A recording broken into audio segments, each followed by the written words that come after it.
Let's take a look at this problem. We got e to the third times e to the 1/2. The instructions say use properties of exponents to simplify the expression. Well, if you got e to the power times e to the power, you add your exponents. So we got 3 plus 1/2. Now this is a mixed number, so we'll take 3, the number that's out in front, multiply it times our denominator. 3 times 2 is 6, and we'll add a number up on top. 6 plus 1 is 7, so that gives us e to the 7/2. Again, took this number, multiplied it times the denominator, add a number on top. 3 times 2 is 6, plus 1 is 7. B. We got e to the 1/3 over e to the 1/5.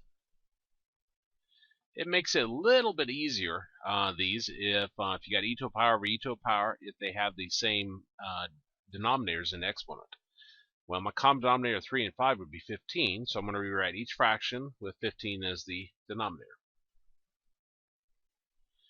Now you have to look at your old denominator and ask what did you multiply it by to get your new one. We had a 3, we ended up with 5, so ended up with 15, so I multiplied it by 5. Whatever we multiply by the bottom, we have to multiply by the top. 1 times 5 is 5. On our down here, we multiplied the bottom part by 3 to get 15, so we have to multiply the top part by 3. And now you got e to a power over e to a power, so you subtract the smaller exponent from the larger one.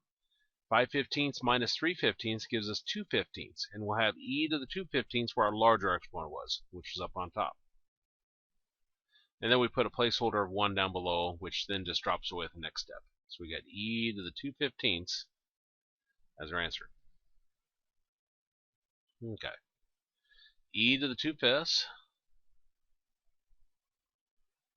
raised to the 10/3 power. Well, if you're going to multiply exponents, because we're raising one exponent to another exponent, and one of them is in fraction, they should both be in fraction, which is good. That's what we have here. Then you see if you can divide a number on top and a number on the bottom by the same number. Well, 5 and 10 are both divisible by 5. 5 divided by 5 is 1. 10 divided by 5 is 2. Okay. When multiplying fractions together, you multiply the top parts. 2 times 2 is 4, and 1 times 3 is 3.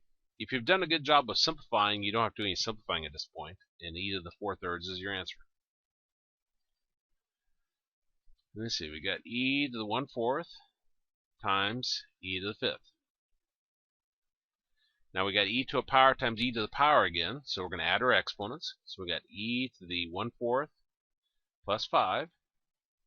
This is again a mixed number, so we'll take the number to the side, the 5, multiply it times our denominator. 5 times 4 is 20, and we'll add a number up on top. 20 plus 1 is 21. So it'll be 21 over 4. So e to the 21 over 4 is our answer.